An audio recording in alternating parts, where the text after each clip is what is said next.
The wind howled like a wounded beast across the frozen wasteland of Xylos.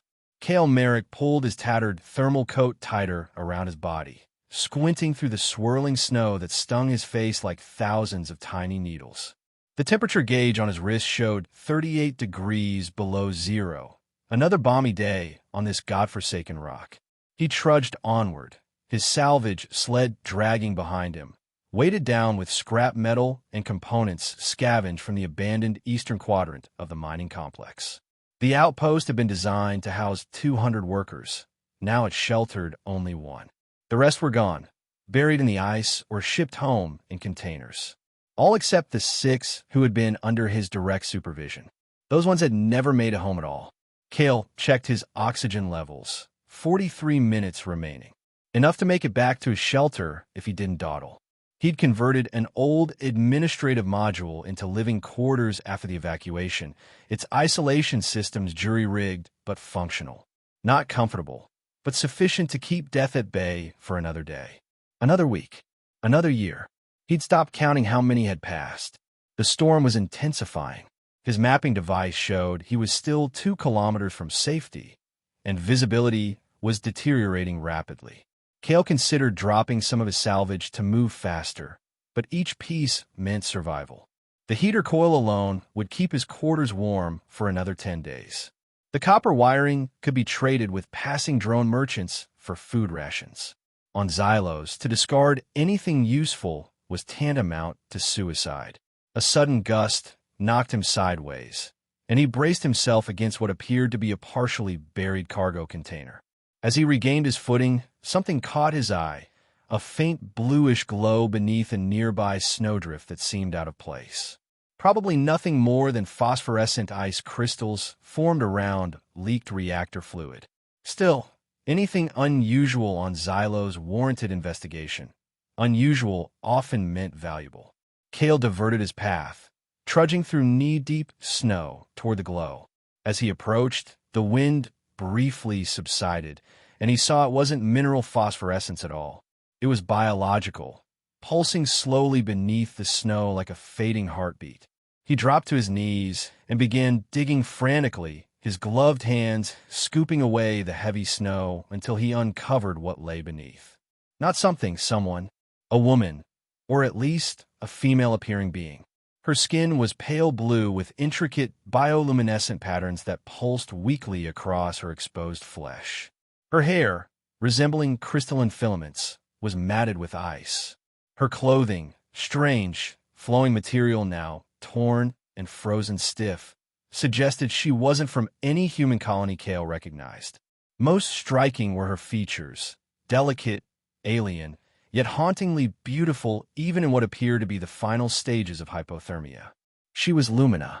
Cale had heard stories about them, a reclusive, advanced species from the outer systems. What one was doing alone on Xylos, he couldn't begin to guess. The rational part of his brain immediately calculated the cost of this discovery. His oxygen was limited. His food supplies were already stretched dangerously thin. His shelter barely supported his own survival. Helping her meant endangering himself. Cale stood up, snow crusting his thermal pants. He should walk away. He'd made enough sacrifices. He'd paid enough for his mistakes. The universe had not shown him mercy. Why should he extend it to others? The wind howled again, as if mocking his indecision. The Lumina woman's chest rose and fell in shallow, stuttering breaths. Soon, those breaths would stop altogether. Damn it all, Cale muttered as he knelt again and began to carefully excavate her body from the snow. Some ember of humanity still smoldered within him, refusing to be extinguished by Xylos's relentless cold. Extracting her was difficult. Her limbs were stiff with cold, making her awkward to lift. When he finally freed her from the snowdrift, he checked his oxygen. 31 minutes. The storm was getting worse. His shelter was still almost 2 kilometers away. Cale hoisted the unconscious woman over his shoulder in a fireman's carry, then grabbed the tow rope of his salvage sled with his free hand. Each step forward became a battle against both the worsening weather and his increasingly leaden limbs. The additional weight made his progress painfully slow. His breath rasped in his throat, visible in short, labored clouds as his body temperature rose from exertion.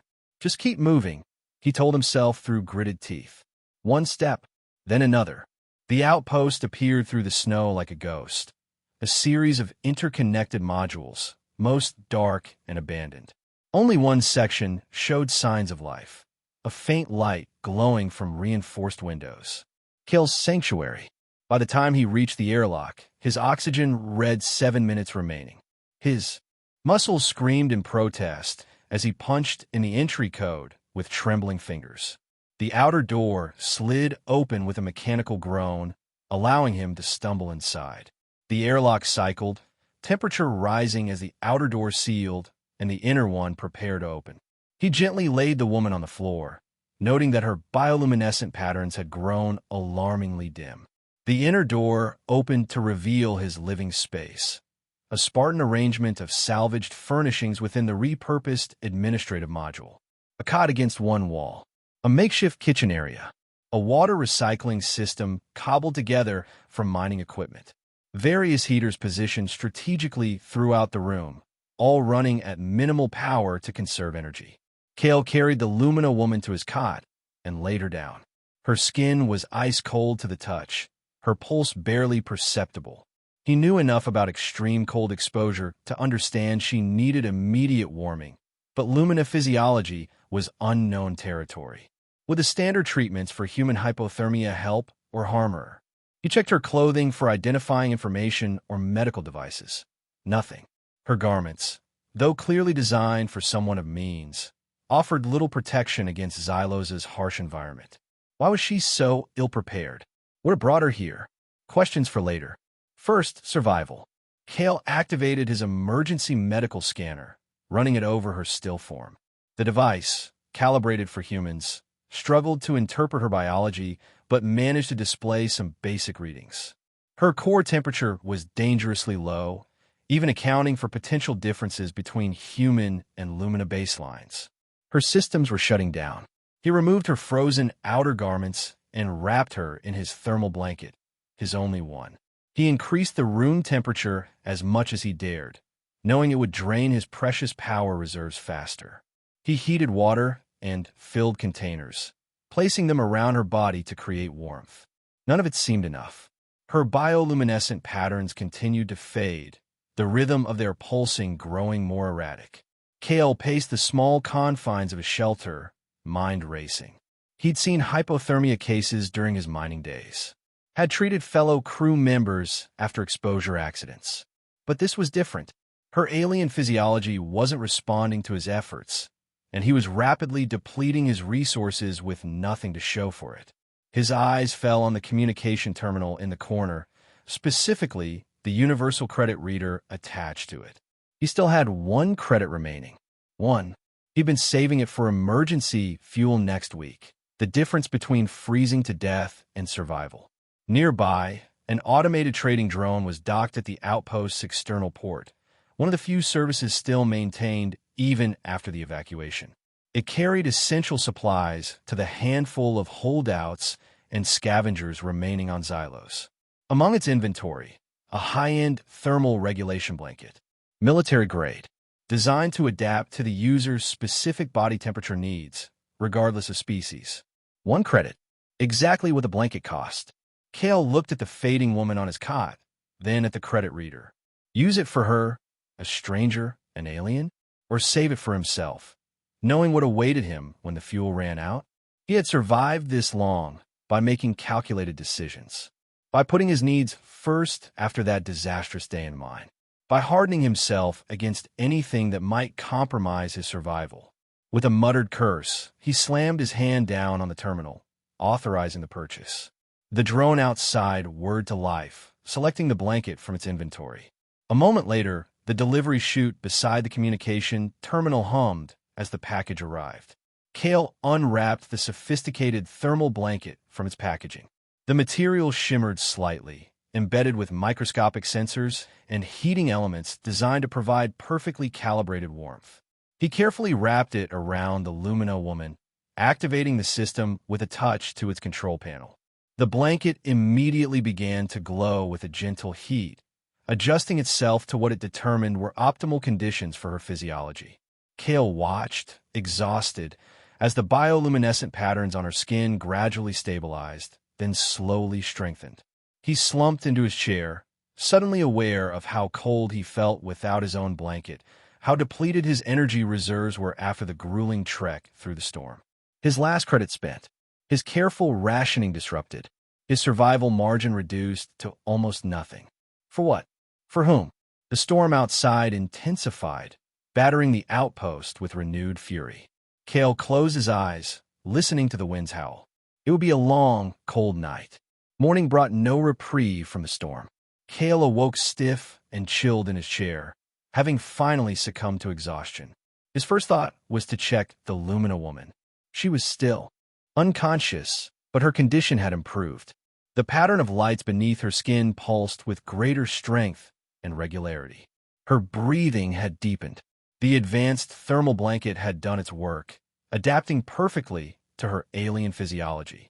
Kale prepared a nutrient solution from his dwindling supplies, a simple broth that he hoped would be compatible with her system. He had no way of knowing what Lumina ate, but most carbon-based life forms could process basic proteins and electrolytes. He approached the cot cautiously, broth in hand. As he reached out to check her temperature, her eyes suddenly snapped open. They were extraordinary, iridescent violet irises surrounding pupils that contracted into vertical slits in the module's dim light. Those eyes fixed on him with a mixture of fear and confusion. She jerked away from his touch, pressing herself against the wall. Her mouth opened in what appeared to be a silent cry, her luminescent patterns flaring brightly across her skin in what Kale interpreted as an alarm response. "Easy," he said, raising his hands to show they were empty save for the cup of broth. "You're safe. I found you in the snow. Brought you here." The woman stared at him, comprehension slowly dawning in those alien eyes. She glanced around the shelter, taking in the sparse accommodations, the howling storm visible through the reinforced windows, the single cot she occupied. "I don't know if you understand me," Kale continued, speaking slowly and clearly. "I'm Kale. This is my shelter on Xylos. You were nearly frozen to death when I found you." She remained silent, watching him. Her gaze fell to the thermal blanket wrapped around her, then back to Kale's face. She seemed to be processing, evaluating. "This might help," he said, offering the broth again. "If you can drink it." She made no move to accept it. Instead, she pulled the thermal blanket tighter around herself, luminescent patterns rippling across her exposed skin in complex sequences. Kale set the broth down within her reach.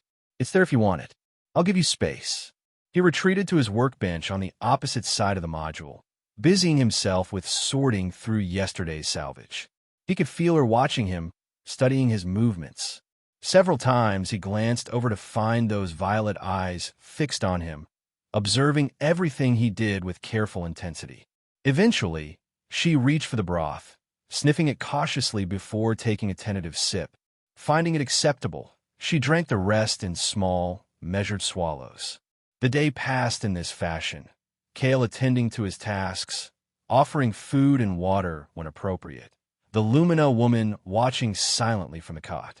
She seemed to be gaining strength hour by hour, the bioluminescent patterns beneath her skin growing brighter, more intricate. That night, Kale made a pallet for himself on the floor, insisting she keep the cot. He used his coat as a makeshift blanket, shivering as the temperature in the module dropped with the nightfall. His body ached from the previous day's exertions, from sleeping in the chair, from the constant cold that seemed to have seeped into his very bones. He was nearly asleep when he heard it, a soft, melodic voice. "Thank you." Kale raised his head to look at the cot. The Lumina woman was sitting up, the thermal blanket wrapped around her shoulders. In the darkness, her bioluminescent patterns provided the only light, casting the shelter in a gentle blue glow. "You understand my language," he said, stating the obvious. "Yes." Her voice had a strange, harmonic quality, as if multiple tones were layered beneath her words. "I am Lyra, Kale Merrick." He sat up, wincing as his stiff muscles protested. "How do you feel?" "Recovering."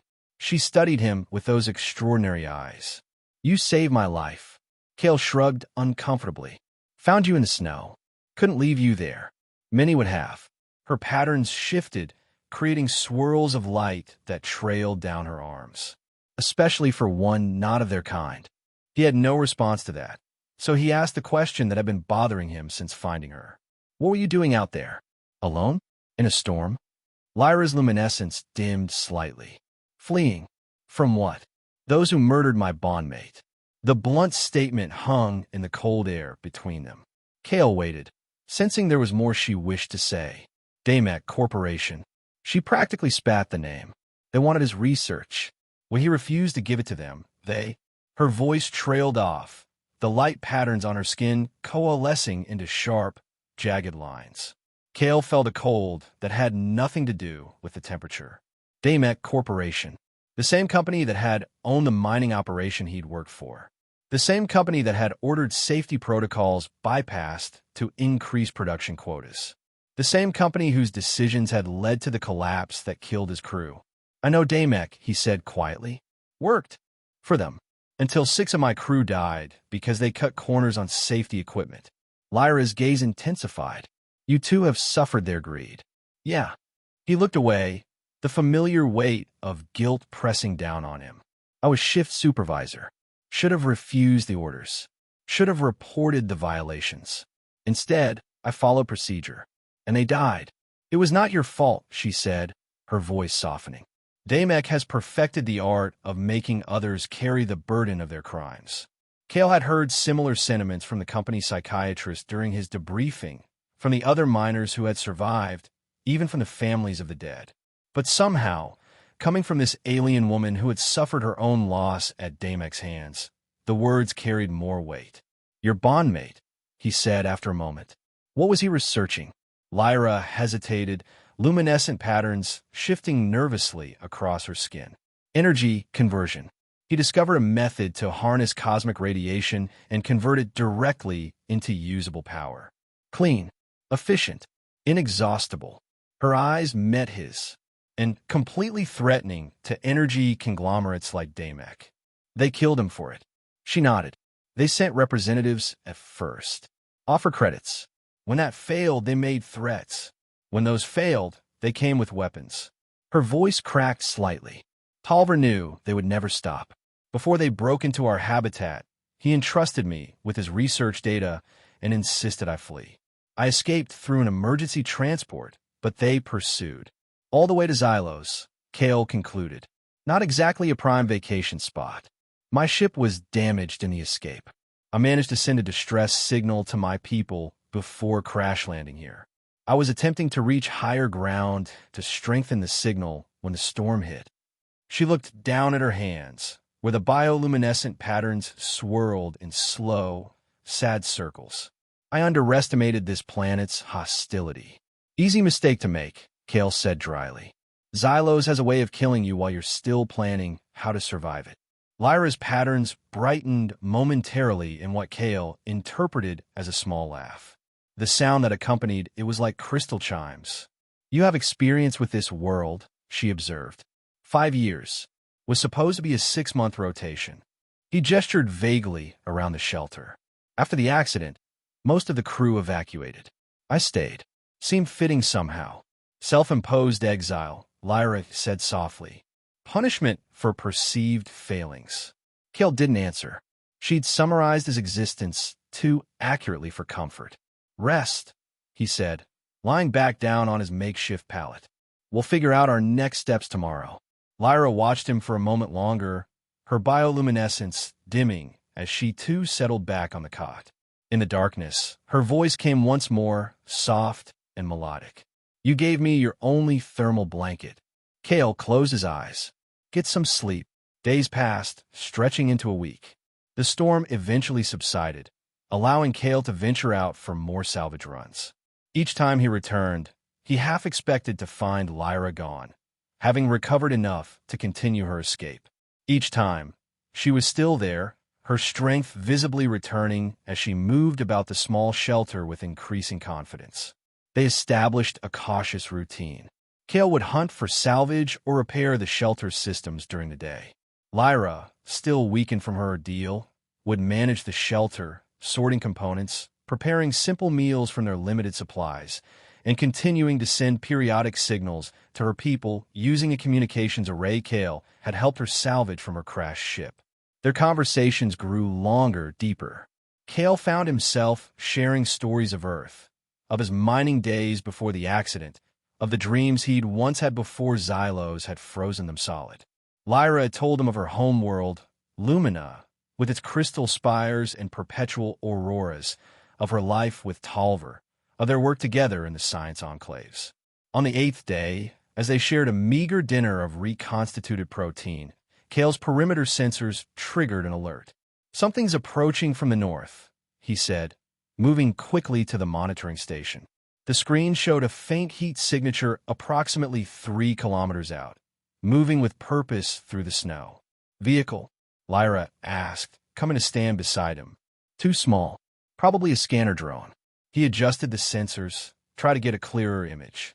Damek uses them to monitor abandoned outposts, look for salvagers or squatters. Lyra's skin patterns shifted to sharp, anxious angles. "They're searching for me. Maybe. Or it could be routine patrol." Kale didn't believe this himself, but saw no reason to heighten her fear. "Either way, we should avoid detection. I'll power down non-essential systems." As he began shutting down equipment to minimize their energy signature, Lyra stood motionless at the window, staring out at the vast white expanse where the drone would soon appear. "They will not stop," she said quietly, as they did not stop hunting Talver. Kale paused in his work. "Your people, the distress signal you've been sending. Any response?" She shook her head. "The signal is too weak or interference too strong. We cannot wait for rescue." She turned to face him, her luminescence pulsing with determination. "We must leave Xylos." "Leave?" Kale almost laughed. "In what?" "Your ship is wrecked. The mining shuttles were all taken during evacuation." "There's your transport," Lyra said. "The one you arrived in." Kale's expression darkened. "It's not operational. Hasn't been for years. But exists. It is whole. And you are a skilled technician." She approached him, her violet eyes intense. "We can repair it. Together. That transport is a short-range personnel carrier. Even if we got it running, which would take weeks of work and parts we don't have, it doesn't have the range to reach any habitable system. It does not need to." Lyra's patterns formed complex, rapidly shifting configurations that Kale had come to recognize as excitement. "It only needs to reach high orbit. From there, a clear signal to my people would bring rescue within days." Kale wanted to argue further, to explain the 1,000 reasons why her plan wouldn't work. But the approaching drone had changed everything. If Damek was indeed hunting Lyra, staying mid-certain capture, or worse. "The transport's in a maintenance bay 2 kilometers east," he said finally. "We need power cells, propulsion components, and a functional guidance system at minimum." "The guidance system for my crashed ship may be salvageable," Lyra offered. "And I have knowledge of energy integration that might help with power requirements." Kale nodded slowly, his mind already cataloging what they would need, where he might find it, how long repairs would take. If, and that's a massive if, we could get it space-worthy, we'd only have one shot. No second chances. One chance is all we need. Lyra's hand touched his arm, her skin cool, but no longer the deathly cold of that first day. Her luminescence pulsed in sync with her heartbeat, steady and resolute. "One chance is more than I had before you found me." The next morning, they set out for the maintenance bay, moving carefully to avoid the drone's detection pattern. Kale had spent half the night gathering essential supplies and tools, packing them onto his salvage sled. Lyra, bundled in the thermal blanket and additional layers Kale had scavenged, moved with surprising agility across the frozen terrain. The maintenance bay was a low, utilitarian structure attached to the main mining complex. Its massive doors had long since frozen shut, forcing them to enter through a personnel access panel that Kale had to cut open with a plasma torch. Inside, dim emergency lighting cast eerie shadows across abandoned equipment and vehicles in various states of disassembly. In the far corner sat Kale's transport, a Damek M, 12 personnel carrier designed to ferry mining crews between orbit and planetary surfaces. Its hull was dust-covered but intact, its systems dormant for years. "This is it," Kale said, running a hand along the craft's cold metal exterior. "Home sweet home for 4 months while they shuttled us to this frozen hell." Lyra circled the vessel, her eyes taking in every detail. "It is small but adequate. The structural integrity appears sound. Structure's not the problem. It's everything else." Kale activated his diagnostic tool and connected it to the ship's external port. "Power systems completely drained. Life support's offline. Navigation's corrupted. Propulsions functional," Lyra interrupted, examining the rear thrusters. "The propulsion system is intact, merely dormant from lack of power." Kale raised an eyebrow. "You can tell that just by looking? My people have an affinity for energy systems.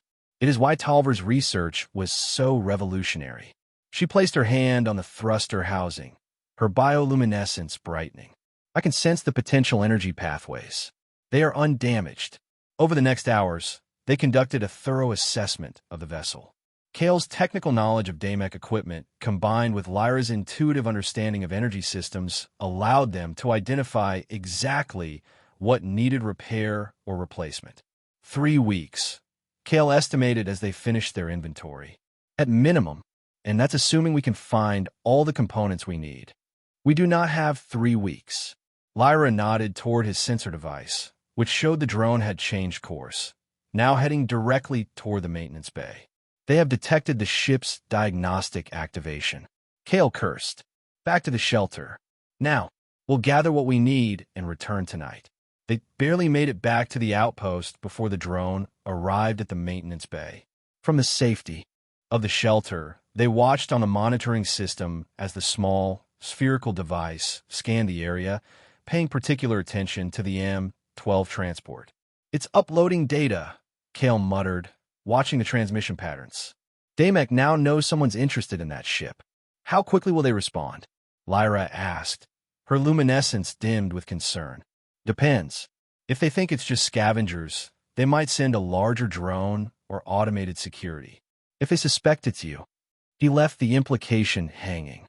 That night, they returned to the maintenance bay with everything they could carry. Kale had made the difficult decision to strip his shelter of all useful components. They would either succeed in leaving Xylos or die trying. There would be no middle ground, no backup plan. Working through the night, they began the arduous process of bringing the dormant ship back to life. Kale focused on the mechanical systems, repairing hydraulics, checking seals, refurbishing the life support components.